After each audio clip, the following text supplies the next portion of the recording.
Hey everyone. Hello, surprise.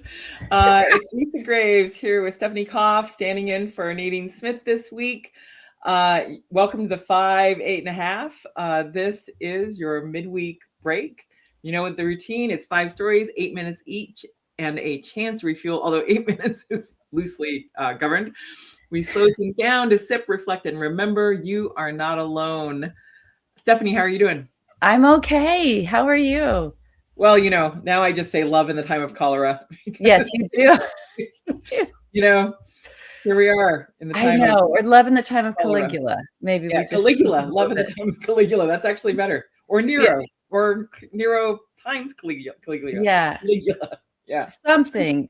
Yeah. It's oddly that it's pretty clear we've been here before as mankind. Yeah. And then also it's totally unique. So it's Yeah.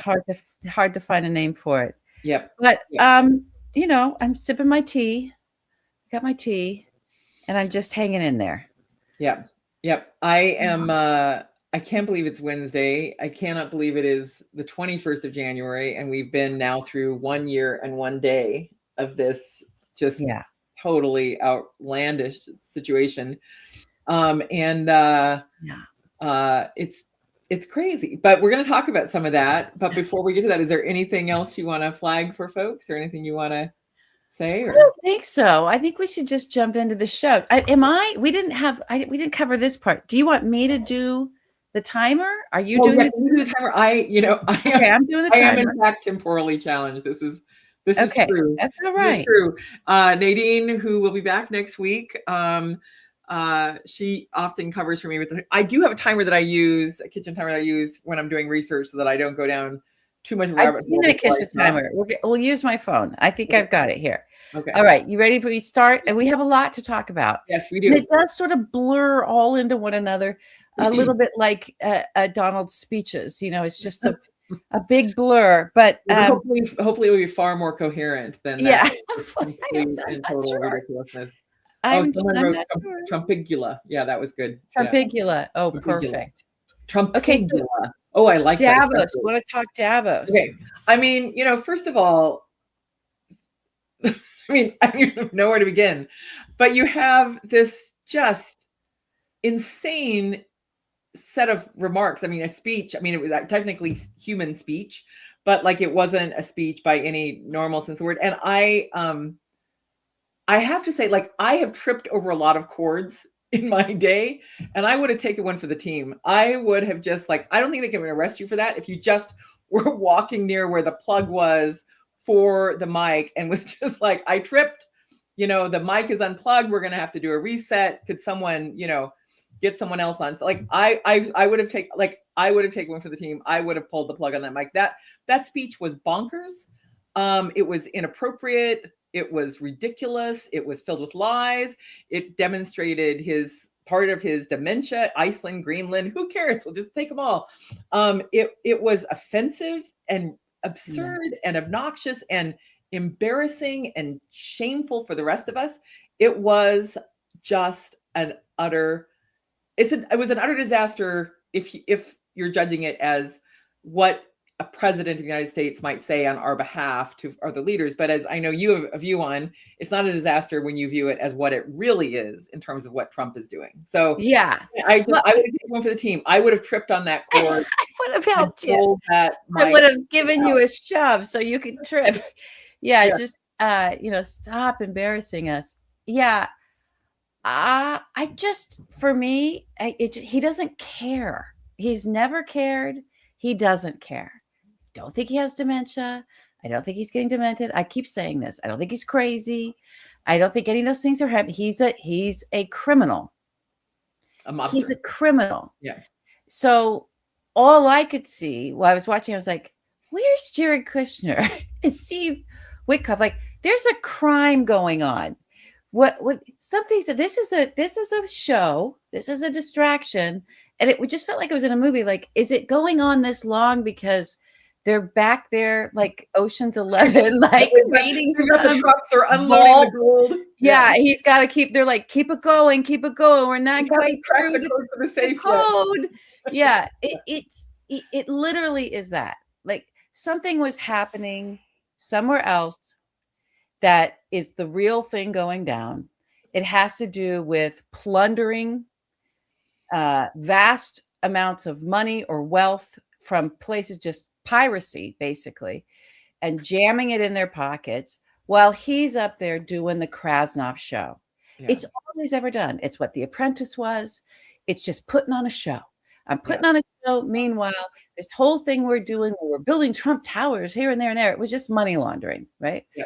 So when they were international, was global money laundering. Everything is a show. What's different, if there's anything really different, I don't see that much difference between his, I haven't forgotten that first term. Yeah. And now is he doesn't have enough people around him, as we sort of said, like holding him back. So we're seeing how little he cares, which is zero, negative numbers. He doesn't hear what he's saying. So he doesn't have to be mindful about it. He's just spewing stuff because he's burning time.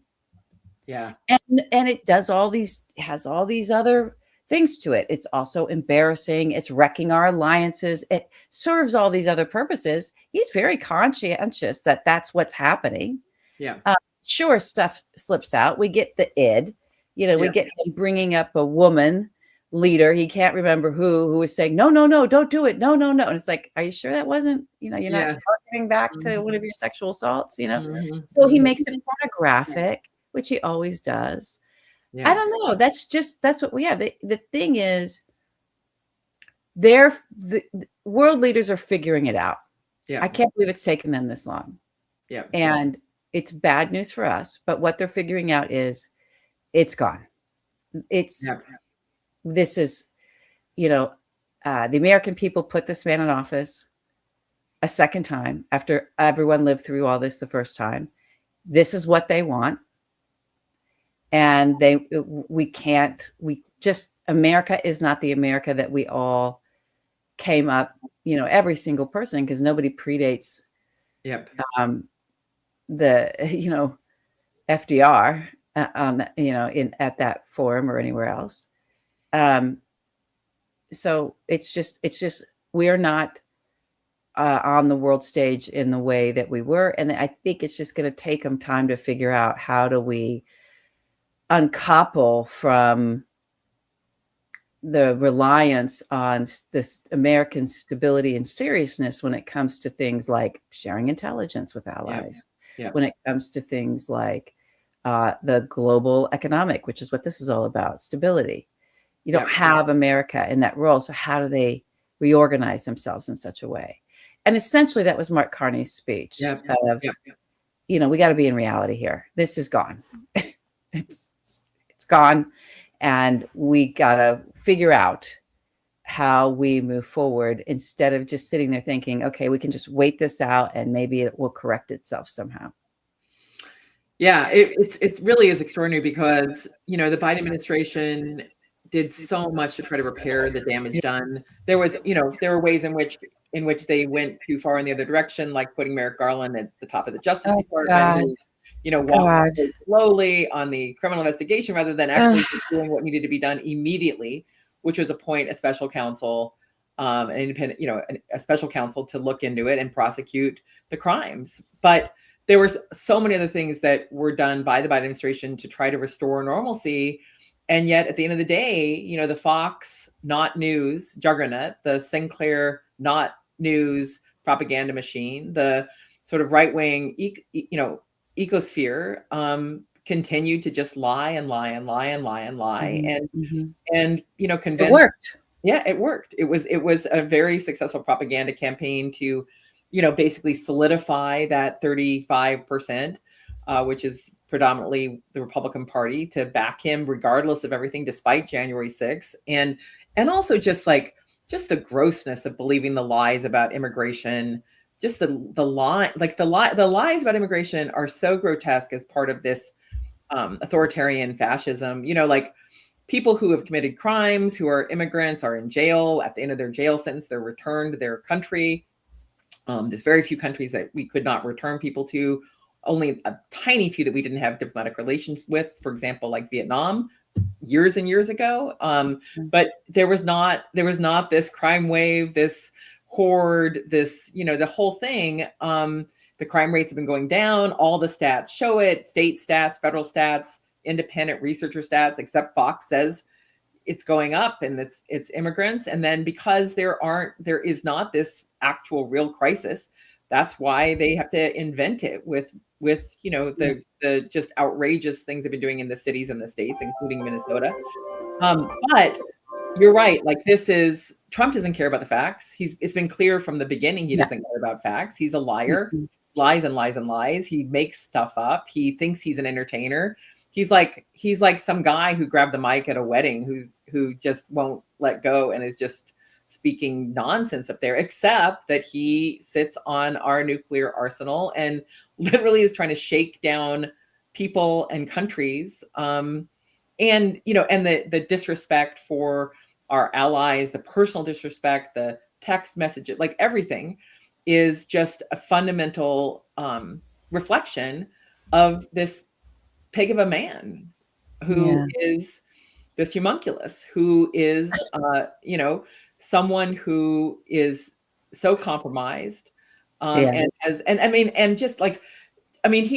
think you're right. I mean, I think he does have some dementia, but he doesn't have it all the time. I think there are signs of that, but telling the New York Times that there's no limit on what he can do internationally, just his own morality, when he has no morality. Yeah. I mean, he's just saying it. Because the court won't constrain him. He's just saying his garbage. Yeah. He has no honor. Yeah. No honor. So that's what comes out of someone with no honor. Yeah.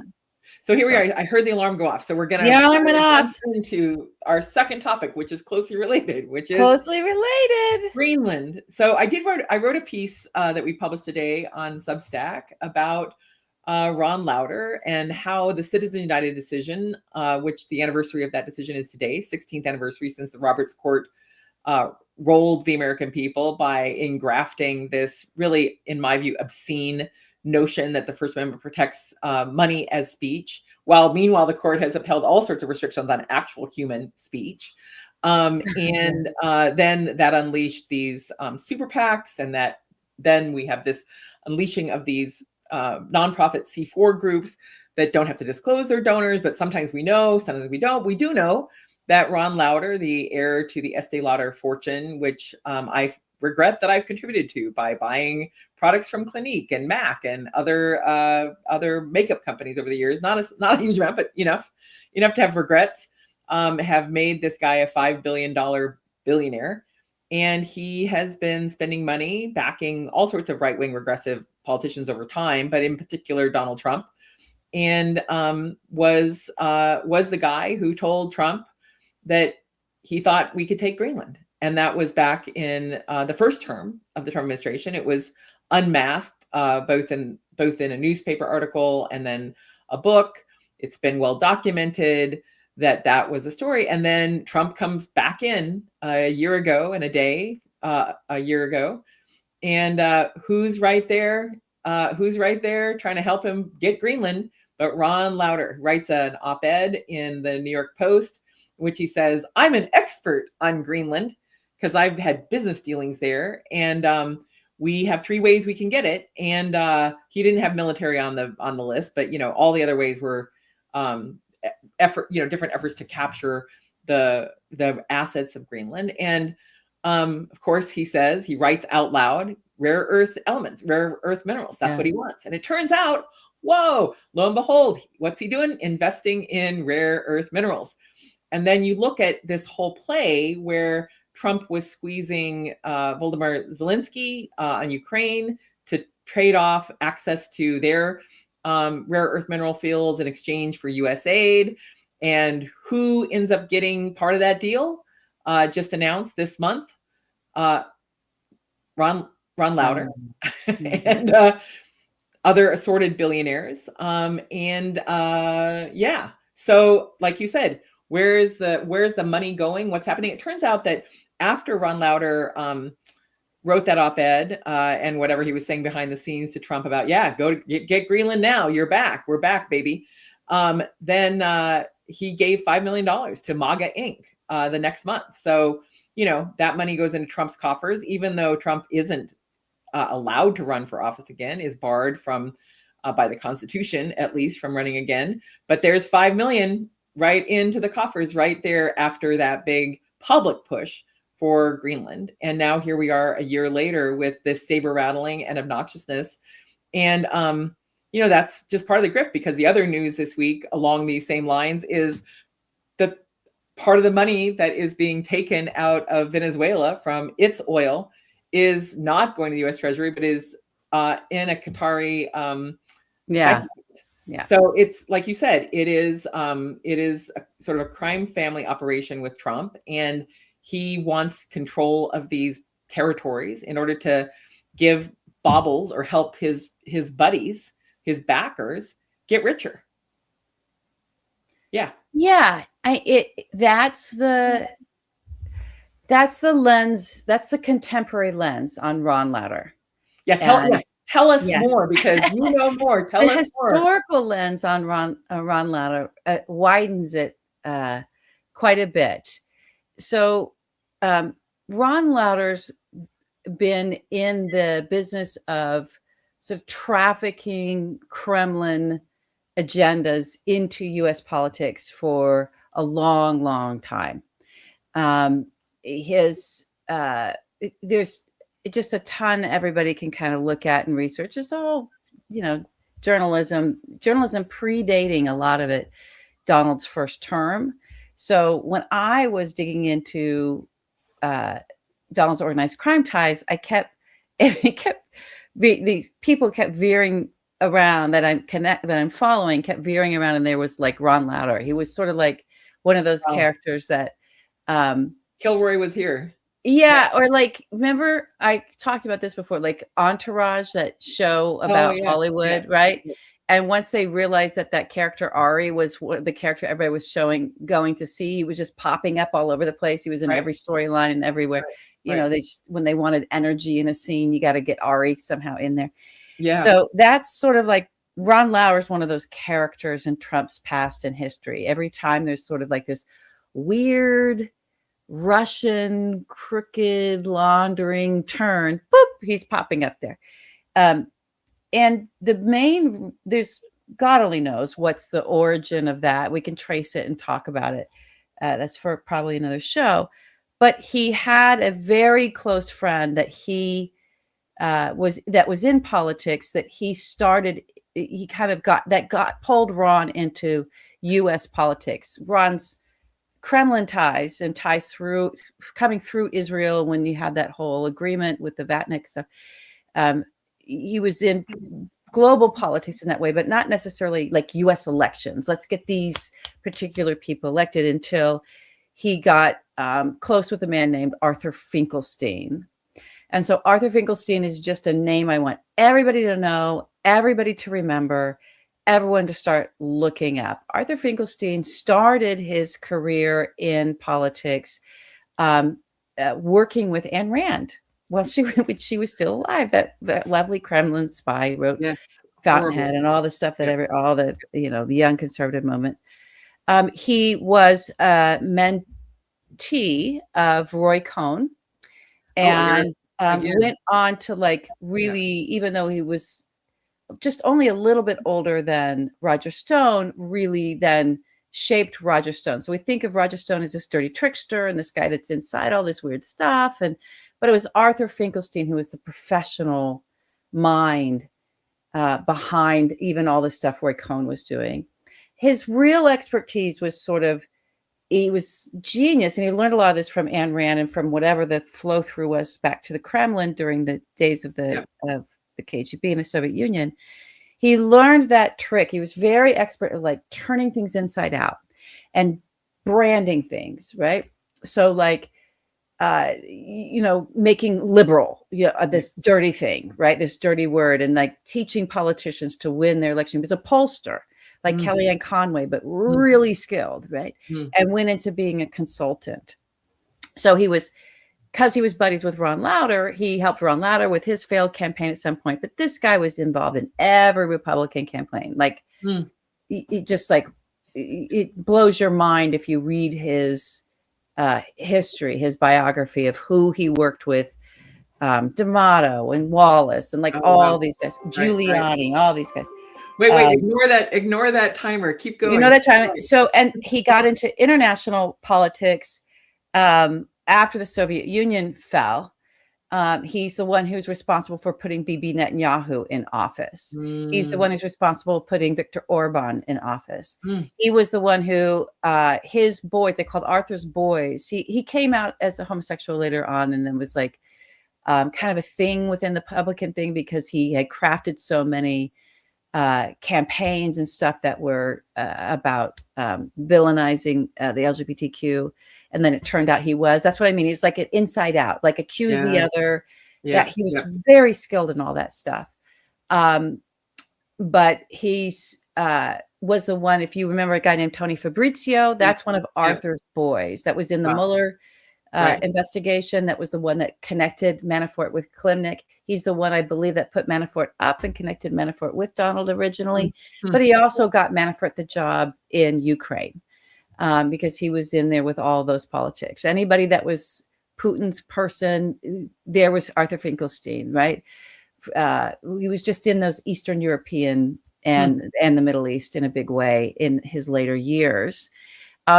And the only reason anybody knows the name George Soros as this sort of villainous figure is because Arthur Finkelstein is the one who came up with the George Soros propaganda and mythology. Wow. We need a villain.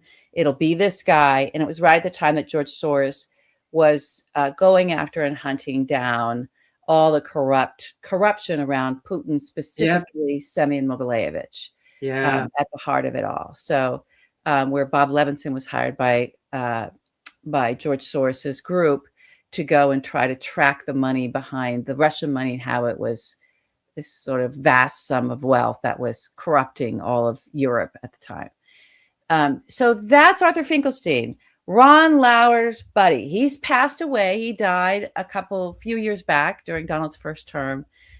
Very close with, I think, Maggie Haberman's family, her mom, and the publicist, the PR group that she works for, that family, just in everything. You know, it's a tiny little world in that that sort of, you know, dirty political tricks, but a little when you get down in there. But that guy, I mean, Roy Cohn did his job well. Wow. I mean, that was just so fascinating, Stephanie. I really appreciate your unraveling so much of that. I mean, it is the same sort of bad pennies that just keep showing up over and over in some of these stories wherever you look. And I mean, just the idea, I mean, just to pivot for a second, because my mind is just reeling from all the things you shared, and I'm going to dig into more of them too, because I can't wait for you to dig into this. Oh my God. Well, you know, I have done some looking at some of the people you named there, but but I haven't looked into him. I did a lot of work taking a look at Ayn Rand's just whole cult of personality and her role in really influencing the so-called libertarian.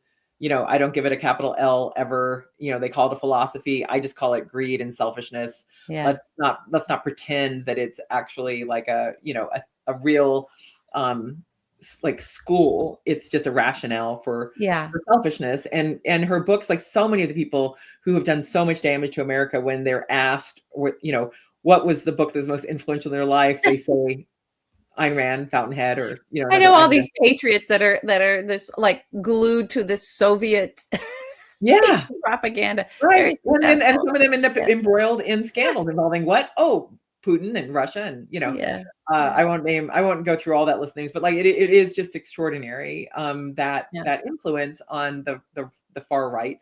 But the other thing about Greenland that I want to just talk about for a moment before we move over to Epstein, because it's certainly related, is like the echo of Trump saying he wants something. He wants to own it. He wants to control it. It is so rapey. It is that mentality of a rapey guy. And I know he's, you know, sued to claim that, you know, you couldn't say it was rape because it was just sexual abuse that the jury found in E. Jean Carroll's case. in terms of his disparaging words, his slander of her. He's obviously been accused of rape numerous times. He's denied it. But let's just talk about words and actions. And this is the verbalization of an effort to rape Greenland. Yeah. And as a woman, and most American women have either been the victims or survivors of sexual assault, or know at least one or more people who have. Just I recoil in response to so much of what Trump says and does, because those stories that women have told, the allegations that women have made, ring true to me. But the idea that he just gets to take things because he wants them. This is, it is imperialism. It is the way kings have acted in, centuries past, or even in this past century, in terms of taking territory, pillaging the land. But the country says no. Denmark says no. Greenlanders say no. And no doesn't matter to rape. No, it doesn't. This entire second term is, the agenda is, this is everything I was told no about. I'm going to go take it now. So it's also a grievance. He's got that wound of ever being told no, can't get past it. He's just going to show back up if you're given the opportunity, and go ahead and take it. I think there's a good transition from this into the next topic, in that I didn't realize this until this week. But what was it, 1917, Denmark, we signed something with them to sort of say, okay, I'm going to go ahead and put the clock on. You can, they had sort of, we wouldn't infringe ever on them. Right. In an exchange, we got some islands in the Caribbean, and one of them being Little St. James, which was Epstein's island. Yeah. So that's all that stuff makes me feel like we are in a simulation. It's like, this can't be. This is too ridiculous. Well, even in looking at the Lauder story and Trump, his various maneuvers on Greenland, one of them was this idea that, in the first term, that we should just trade Puerto Rico because he's racist and, was attacking Puerto Rico as criminals. How dare he? How dare the criminals suggest that to a whole, a U.S. territory, U.S. citizens, to smear them in that way. But of course, it's because it's an island filled with brown people, and he idealizes these northern nations and whites. It's like the white supremacy is just always just right. It's so off the charts now. Yeah. Lisa, he said, I'm 100% German and 100% Scottish. He's talking about, and he said German blood, I think. He's talking about his blood again. But it's like, okay, well, you're 200%. That doesn't quite right. But 400% cut. He just means his mother was pure and his father was pure, and therefore he's pure. Yeah. It's his racehorse theory stuff that he's started before. Yeah. But what did you want to? What I want to say was to go back to your original point on this is all a lot of distraction. The saber rattling, get the Epstein files off the headlines. Push his agents, the paramilitary forces, into Minnesota, into Maine, basically anything to try to keep Epstein news off the front pages, as this administration, this regime, continues to fail to comply with the law passed by Congress requiring the release of these files, that there are millions of files and documents that have not been released. And just this past week, the Trump team was in court basically saying, you can't make us. Now that a sliver has come out, and in that sliver, Donald Trump is the person most often mentioned in some of the files. Certainly there was at one point in the revelations before the latest tranche of documents came out, when we were just dealing with the documents that came out of the estate, the Wall Street Journal's assessment was that Trump was the person mentioned most often in basically a 10-year period of emails involving Epstein. But and clearly they're afraid of more coming out. They're afraid of of having missed something, of having not cleaned it enough to keep his name, as out of it as possible. And so I do think, here, where are we? Here we are, January 21st. well after the deadline for the release of the documents, with them not coming. But Trump, like a carnival barker or like a magician with sleight of hand, look over here, look over there. And when he's doing that, it's not just verbal, obviously. It's actually putting people in harm's way. It's deadly. His distraction is deadly. His distraction is deadly. It's serving multiple purposes, right? Yeah. Yeah. It's getting the white supremacist agenda forward. It's blah, blah, blah. It's distracting everybody from the Epstein stuff. I think, I'm not sure what the play is for keeping the pressure on to get these files released. And I just want to remind everybody that I'm sure there's a lot of video. I'm sure there's a lot of photographic. There's a lot of horrendous stuff. There's emails, there's blah, blah, blah. But what would also be present, especially coming out of SDNY as well, what would also be present is any and all deals with anyone who gave forth evidence on Epstein in order to escape their own indictments and their own criminality. And those kinds of deals, and a source, if Donald is a source, as the Speaker of the House said he was, right? Yeah. Confidential informant. Even though I've been saying that for 10 years, okay, who am I? I had sources. I trust my sources. They were pretty good. They've been dead on this whole time. Yeah. But let's have it come out of the mouth of the Speaker of the House. Yeah. So if we're to look at it through that lens as well, what ends up being inescapable in a lot of these documents is he was cooperating in turning over evidence that he had firsthand knowledge of because he was part of a crime. Yeah. Right. And I don't know that the crime was just about him being someone who was also raping these girls, allegedly, right? But quite possibly benefiting financially from the trafficking, from the blackmail, from the compromise, right? Yeah. Notice that Jeffrey Epstein knew exactly who to reach out to. We now know this from what was released. Yeah. He knew exactly who to reach out to in the Kremlin to let them know where all of the goodies were. If they didn't know, they didn't have enough on already. He certainly had something to offer, and he was trying to offer that. So, when he was arrested and his properties were searched and the information was seized, I've wondered, and this is probably not new to your thinking at all, but the timing of that. I think you and Greg talked about this the other week. The timing of when, according to the emails, Epstein tries to get a new handler, to a new conduit for his communications with Putin, when he says he's got more useful information that Putin could use over Trump. And then next thing you know, we have that international meeting where Trump goes and meets with Putin behind closed doors without any U.S. person present, without our translator. And he comes out, sort of cowed from that meeting. And next thing you know, the Justice Department is deciding that they're going to arrest Jeffrey Epstein after all this time, which is necessary for them to seize material that he may have.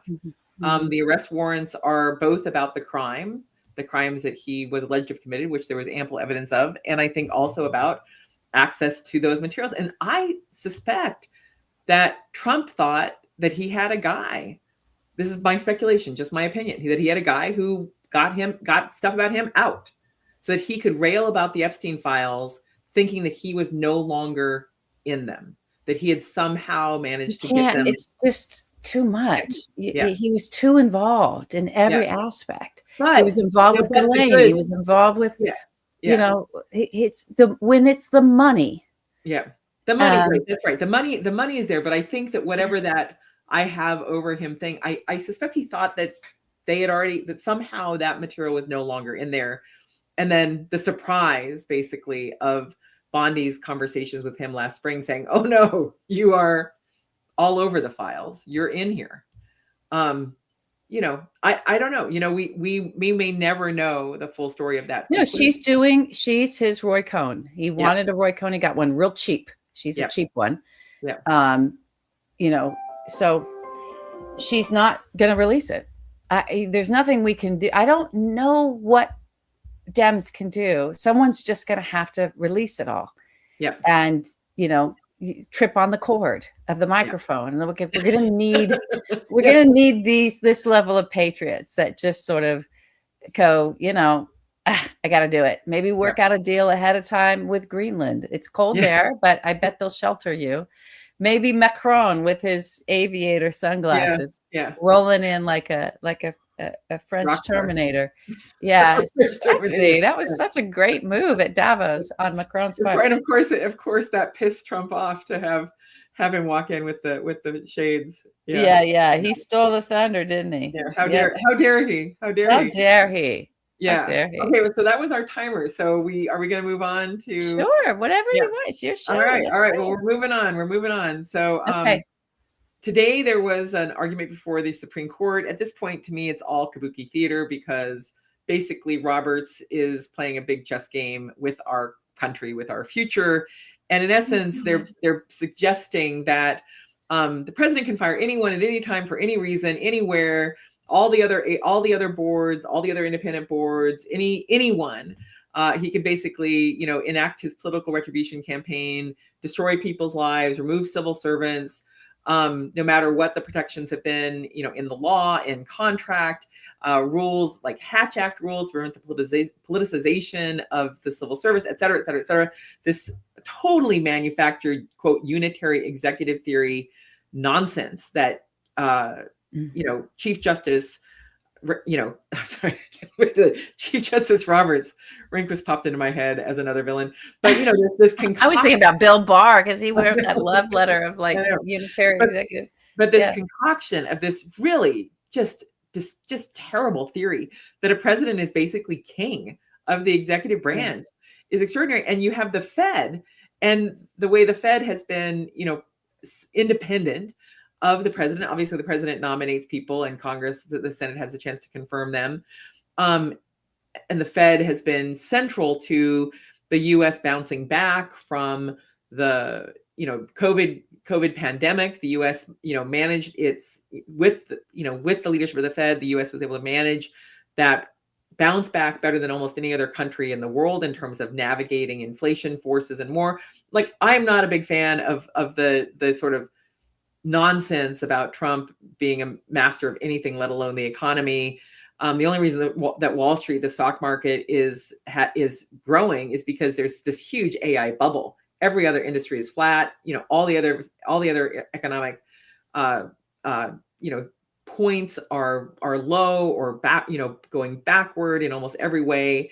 But the Fed, and I've not always been a fan of the Fed in some broad sense. I do think after the financial crisis in 2008 under George W. Bush, and then coming into 2009, the fact that the Fed was giving 0% interest rates to U.S. banks and foreign banks like Deutsche Bank, 0%. And then those banks were getting well and then screwing everyone else with all of their foreclosures on so many homeowners, all of their predatory practices to basically, get well. The Fed did not do any sort of strings to try to make sure that the American people, that Main Street was protected versus Wall Street. But the Fed has been independent of the president. And this is the one area where John Roberts might say, oh, the president can fire everyone but the Fed. And that's not because it fucks with the money. Yeah, because of the money, not because of us. The Supreme Court under John Roberts, as I detail in my book, and others have been writing about as well, has been destroying our rights, dismantling our civil liberties. It's been on a path to remake the election rules in order to basically entrench Republican rule, not majority rule. But in a couple instances here in the tariffs case, because of the money, the Supreme Court, the Roberts Court, might rule against Trump. But it's an incoherent theory. It's inconsistent with everything else they've been doing to dismantle these civil service protections, to dismantle the independence of agencies that Congress created. But, you have this kabuki theater going on at the court where, they have an oral argument and they pretend like, oh, they're really thinking it over. But in fact, all the signals are there that Roberts will orchestrate this to not allow Trump to fire the board of governors person who's in this lawsuit, Cook. But they're doing it also from a real politics standpoint, which is that there are other terms that are expiring on the Fed. And so Trump doesn't have to fire Cook. He will be able to get someone else in and take a majority on the Fed without the Supreme Court's intervention. So it's just like a reorg? Yep. Okay. Yeah, just because of the term limits. And so if the Senate continues to be just a supine bootlicking Republican-led operation to give him whoever he wants on the Fed, Trump will get control of the Fed. And that would mean chaos. But the Supreme Court under Roberts, is trying to have his cake and eat it too. Let Trump do everything but that one thing, and then get credit for it as if it's doing right. As if he's standing up for democracy. Yeah. As if he's And the same with tariffs. Someone has a question on the tariffs. The tariffs case, I think we'll probably get a decision reasonably soon. There certainly is some I suspect there's some obstreperousness from Alito and from Thomas, because they basically have signaled during the oral argument, hey, here's a way you can do this. So if we rule against you, there's another path for you to go forward with. They're always doing that coded sort of like. Yeah, do it this way, and we'll tell you exactly how to bring it to us, so we'll give you the result you want. Yeah. So even my God, here's how to take a fall in the third round. Yeah, and then litigate again. And in fact, the Trump team said this past week, if they lose the tariffs case, they're going to just impose them again in some new way, like the next day. So so basically, Roberts is playing a real bit of theater, I think, for the American people about this, while he's basically given Trump the green light in almost every way, and certainly with that just despicable counter-constitutional invention of immunity from criminal prosecution for Trump. So just wanted to share my take on what happened today at the Supreme Court, what's in the works, and just don't believe the spin about John Roberts being on your side. He's not. He is basically playing a chess game to move these chess pieces toward this, very regressive and repressive agenda to roll back our rights, except when doing so really hurts big business. You can't touch the money. Okay, so let me just ask you this. And I know you've written about it and we've talked about it, but I just want to keep bringing this to the forefront when it comes to John Roberts. What does it matter anymore whether he just comes right out and rules? Why does he need to have everybody accept this mythology that he's somehow, someone who will come in and be, vote for the way that's right, rule in a way that's correct for democracy? And what is it, his ego that makes it so important? Why does it matter anymore? All the scales are off everybody's eyes. We see this court is what it is. Do you think I know you don't know the man personally, but you've studied him more than anybody. Is it his own need to have people think that he's some kind of unbiased arbiter of constitutional law and this great leader of the court? Like, why does he care? What if we just come right out and say it? Like, you're fucking with the money. So no, we're not going to go. But everything else, we'll do strip all the voting rights, everything, because, Black people shouldn't be able to vote. Like, why doesn't he just say what his actions, why be so involved in perpetuating this myth? Yeah, I mean, I do think that he is an arrogant guy. He's someone who, believes he has the right to do this, to remake America without our consent. Yeah. To rewrite the rules. And then, but he puts up this pretense of how fair it is, or how it's just normal. And it is, when you think about it that way, it is so disingenuous, in my personal opinion. I mean, not that I give Alito or Thomas more credit for just being ogres out loud. Yeah, but they're perfect examples of what I'm talking about. So I guess I ask this because it's a weakness that can be exploited. Well, if we focus on it, if he's going to capitulate to his myth and his ego, more so than the way that he is ruling to destroy democracy. If there's any way to play that, then I think, it's worth maybe looking at some groups that can just start these campaigns the way that Arthur Finkelstein did and make him prove us wrong that he's not, Well, that's part of the got a goal. clan hood in his pocket. You know what I mean? Like, go for it. Well, I think that's part of the reason for my book, which is to say, let's show people who you really are. Prove me wrong that are not, you have not spent 20 years destroying our rights, prove that you're the supposed fair justice that you claim to be, when clearly you're not. Clearly you've been manipulating things in order to systematically, with deep patience, destroy our rights. I do think, one of the challenges we face is that there's a whole sort of mainstream legal community whose business, in essence, depends on the Supreme Court litigation and the notion that they could somehow be the ones who persuaded him. And that the myth that he's so persuadable, it is just laugh out loud, because the fact is he rarely rules in favor of any progressive issue. And the only one anyone can really point to with any significance is the ACA, the Affordable Care Act. And to me, that was another political decision where he knew that he couldn't rule that the tax power could be limited in that way, because the tax power helps the rich. If you say the tax power can't be used in the way it was on the ACA to set incentives or penalties, it undermines the whole system that has propped up this really, widening gap in wealth in America.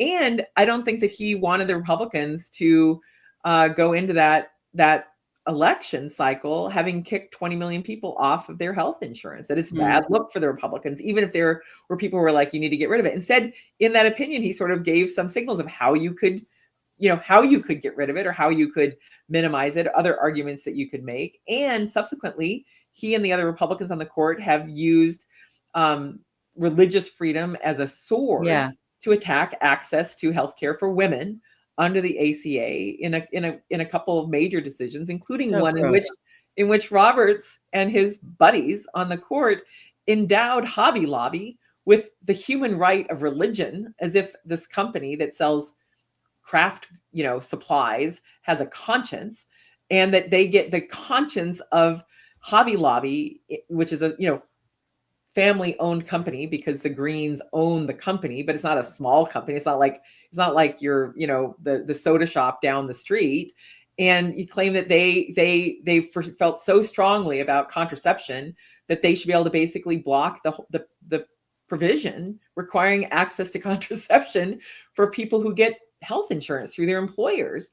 And this court said, Hobby Lobby has a religious right to deny women access to IUDs. And meanwhile, this supposedly biblically based demand that women not get access to contraception, when the Bible does not mention contraception, by the way, it does mention thou shalt not steal. And subsequently, Hobby Lobby and its leadership were fined a huge sum for taking goods that were obviously stolen from Iraq and the Middle East to build up their Bible museum. So, you have an actual command of the Bible on thou shalt not steal, that but apparently for people optional. who don't know what Lisa's talking about now, when there was ISIS was ravaging through the Middle East and going into pyramids and going into ancient sites and pilfering the everything from reliefs to artifacts.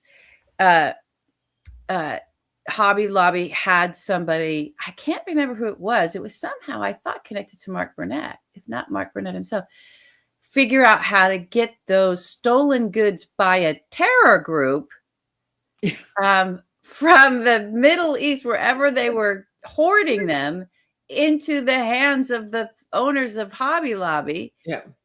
So they could put them in their Bible museum. So it's not just thievery. It's like it's from a terror group. It was supporting terrorism. The goods were stolen in the first place, and they wanted them. And at that point, I guess the Bible didn't didn't come to play. But Yeah. God forbid to use that language. The women who are standing there 8 hours a day, ringing up the sales, get access to contraception. That just violates their conscience. But the Roberts Court played along with that. They went along with that. Alito wrote that opinion. So again, Roberts gets to keep his hands off it while he voted for it. And, I think John Roberts is going to go down in history as the worst Supreme Court justice in the history of America.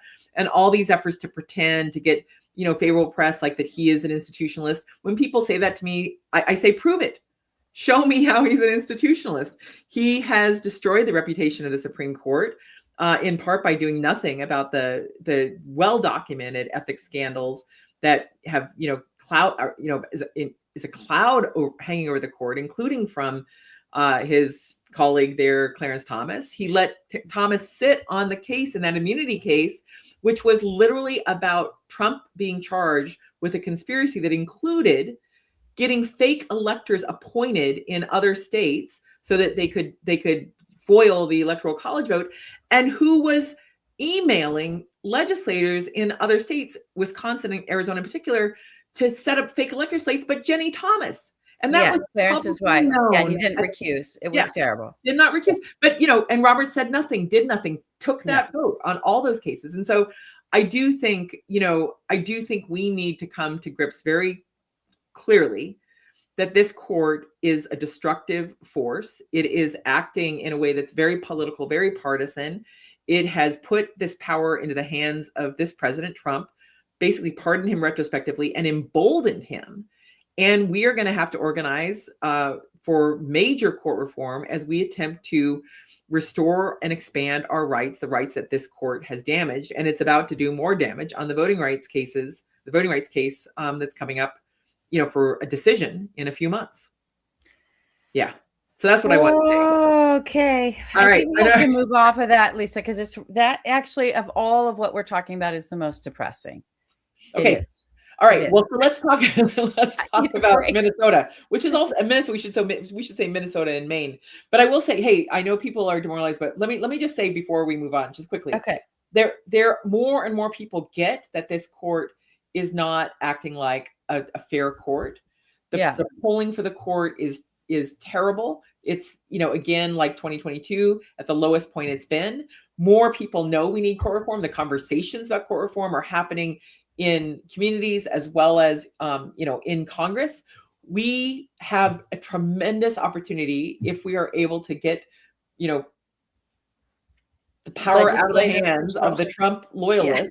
Executive and legislative control. We could get term limits. We could get ethics reforms. We could get have jurisdictional changes. There's so many things that can be done. Yeah. People finally get it. Yeah. We didn't, because we were the canaries and we just got shot dead. I don't know. We didn't even need the gases from the coal mine. They just came and obliterated our voices and told us we were ridiculous. And now here we are. All right. Last topic.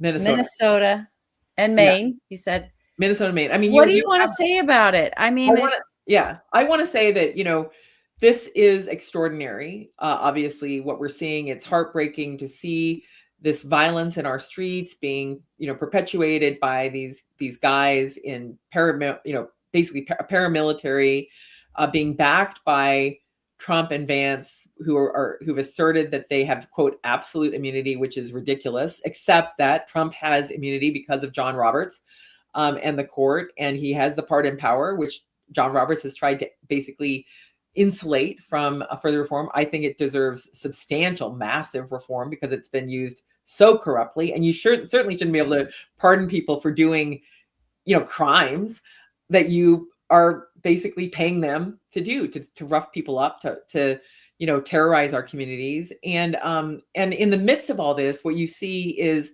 tremendous courage by people in communities in Minnesota, standing up, coming together, walking together, speaking out, helping their neighbors, doing grocery deliveries to people who are afraid to leave their homes because of this thuggery. And you see politicians like the mayor of Minneapolis speaking up and standing firm despite the absurd subpoena that this completely corrupted Justice Department has issued against him. You see the Attorney General, Keith Ellison, standing up, suing Trump. That argument is going to happen tomorrow. I think it's tomorrow. In federal court. It won't be broadcast because there's not cameras in the courtroom in the lower federal courts, but that argument will be happening this week. That will, of course, then be appealed and up to the Supreme Court ultimately. But people are standing up and speaking out. Governor Walz of Minnesota has been standing up and speaking out, and of course has been attacked and assailed by Trump again with Bonnie's help with this ridiculous notion of an investigation for speech. And you also have had police in Minneapolis, leaders of the police in Minneapolis saying, this is not who we are. This is not how this is supposed to work. You have a direction by, I believe, by the governor of Minnesota saying that the state National Guard will wear reflective vests so people could tell the difference between them and these other guys just walking around with their camos with their flies open. There's some of that footage now. Yeah. So I think, Minnesota is a story of both the just extremism of this administration that is really propelling even more people, independents, people who you've seen interviews in Minnesota, people saying this is not who America is. And some of these people voted for Trump. Some of these people were on the sidelines, didn't vote for him, but didn't vote for anyone. And they recognize that this is out of control and unacceptable in our society. And so I'm hopeful, despite the awful things we're seeing unfold. It's awful. Yeah. Thank you for that. I feel like it's going to get worse before it gets better. And so I think everyone has to brace for that. What also has been really good, there's hope for journalism again in this story, in that there are journalists really going to cover it and really exposing some extraordinary atrocities and also just flagrant constitutional violations, acts against U.S. citizens, acts against U.S. residents, acts against, people who are protected by the Constitution, whether they're here with papers or not, just the whole thing. The journalism has been great. It will continue to be great. I think we should constantly look for those journalists who are going out and doing the difficult work in this moment in Minnesota and bringing us the stories, and do everything we can to support them. Read everything that they have, give them as many eyeballs and clicks and all of that as possible, just like we need here for you guys, because that actually, for them, tells their employer, who are all corporate owned, even if it feels like it's a local thing, it's under the pressure of money. So that tells all the money behind it to, like, this is a story we can allocate more resources towards and keep our journalists going, because people are wanting to consume this story. So we need to do all of that to support journalists. I just want to say, when it comes to all of what this all is, there's over 2 million undocumented immigrants in Texas, I think. Yeah. And we don't see any of this happening in Texas. Yeah. It's just not what it's about. Yeah. And I think at some point, just the numbers, just the weirdness of it all, the oddness, so that it becomes so clear. Oh, this is just a thug force of KGB or Stasi going out and going into people's homes and dragging them out and brutalizing them, taking young women and walking them into bathrooms handcuffed and with, male officers without any accountability, and then coming out later and she's, looking very traumatized. It's real clear who these guys are and what they're all about and what this whole thing is about. And it's just this, a force for Donald, a force for Stephen Miller, a force for his sadists, a force to and it serves all those purposes, right? It demoralizes and destabilizes a blue state. And that's the attempt, right? It takes all of his loyal white supremacist thugs and gives them a lot of money and employment.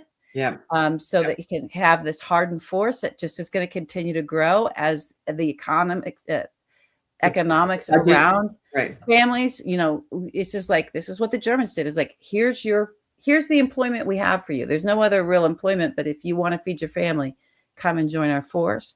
So it serves all those purposes. It serves the purpose of bringing content to Fox News. It's just everything. And I do think that he's personally, Donald, based by the people he has around him and his history with Jeffrey Epstein, I do think violence is a thing for him that, and watching violence sort of in his name that he wants is sexual for him. So he's also know that he's getting off on all this, right? So it's even hitting that note for him, the pornographic note that we talk about in terms of the way he speaks, the things he says, how he frames things, his history. Everything is just disgusting. It is Caligula. Yeah. And this feeds into that. So, I think there's also important to look for there's a grift in here. There's something that's being stolen. I don't think it's just our rights that are being stolen. It could be votes being stolen. It could be, ways to make it so that, not just punishing a state that didn't vote for him, but somehow manipulating stuff. I don't know. There's more to what's going on here than we can even see. And what we can see is an atrocity. Yeah. It's the most un-American thing that's ever happened in America. It's just unbelievable. It's unbelievable. It's, for me, it's like, we've talked about how he's kind of turning the nation into an oligarchy. All of that is so true. But this particular thing is pure Soviet. Yeah. This is, it's like he wants all the eras of Russia. Krasnov wants it all, right, to be happening here. Other than the fact that I do think there are people getting really incredibly wealthy off of this budget that's been allocated for ICE. The budget is insane. The budget that this supine Trump loyalist, Trumpster, MAGA Congress gave him with the spending bill last year is obscene, and it's giving them more money than the U.S. Marines. People who actually put their lives on the line to keep America safe. Instead, it's like you said, it's an employment racket for people who couldn't get a job as I won't say, I don't want to denigrate some other job, like couldn't get hired. The losers of society, the losers of our society, the angry losers. Who just needed therapy, and instead therapy would be more effective. Yeah. But no, they're deployed now to pursue this violent agenda. And I do think, like you said, it certainly will get worse before it gets better. But I think that it is a wake-up call for so many people, what they're seeing, what's happening. And I think, that's why they want to take control of the voting machines and more, because they don't want to be held accountable. Trump said that if he loses, if they lose the midterms, he'll be impeached. You know what? I'll be right there supporting that impeachment along with other impeachments. Yeah, I will. I don't think he'll leave. I think he'll just say, make me go. And I think John Roberts will say, okay, well, I guess we can't make him go. What's an impeachment anyway?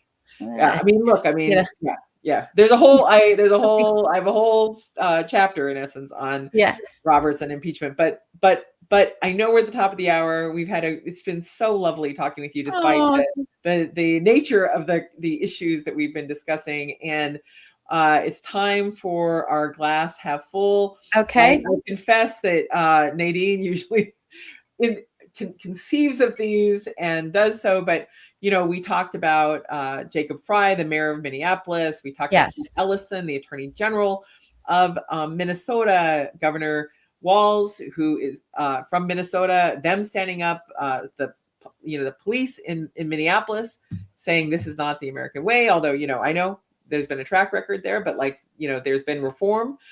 You talked about Gavin Newsom going to Davos and speaking truth to power. You have, the statements by Carney for Canada. You have amazing. Macron. I mean, there are so many people standing up to this guy. Yeah. We have Jack Smith, as someone mentioned. In this well, I was just going to say, and then tomorrow Yes. we've got Jack Smith, and we Yeah. get to finally hear from him. And God bless him for just Yep. sticking true to his job and knowing his oath, knowing everything that he needs to be doing as an American, defending the rule of law. And he's going to show up tomorrow and give us, I don't know, Lisa. Yeah, we'll see. We'll see. Tune in. So Jack Smith and the other heroes, we toast you. We toast you with our water. Yay! Thanks for having me, tune Lisa. in Friday. Oh yes, it was great to do this with you. I think this is maybe the first or second one we've done solo. Stephanie, you have been a wonderful executive producer. Thank you for asking me to take on the 5, 8 1/2 with Nadine Smith. Super excited about your show coming up this Friday with Greg Oliar. And thank you all for tuning in. We really, really appreciate your join, subscribe, become a member. Yeah, it's worth it. And Nadine will be back soon. Yes, next week. Okay, awesome. All right. Well, all right. We'll maybe you can say your line. Well, I'm giving up my line because I'll say it. We are going to get through it, but I don't know what it is anymore. And get to the other side, and it just felt like I don't want to just hope pedal. Okay. Because I just want I want to stay present. I want to be Mark Carney, right? So I'm just gonna say, just stay sane. Yeah. What I will say is hope is a choice. It is an act of resistance. It's an act of rebellion. And I refuse to give in to these insert your expletive here. All right. Good night. Good night, everyone.